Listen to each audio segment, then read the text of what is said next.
What's up guys, welcome back to another video, and in this video I will show you how you can get the lite theme in VidIQ.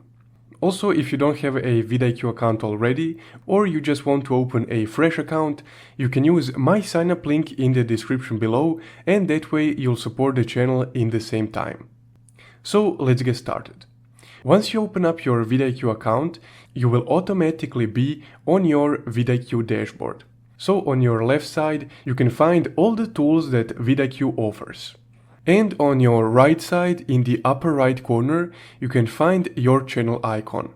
So just go ahead and click on your channel icon right here. And if you go through these options, you can find the dark mode option right here, through which you can enable and disable dark mode. So just go ahead and click on this little blue circle right here. And now you have enabled the lite mode in VidIQ. So if you found this video helpful, don't forget to leave a like and subscribe. Also, if you want to further support the channel, you can check out my Buy Me a Coffee link in the description below. Thank you for watching.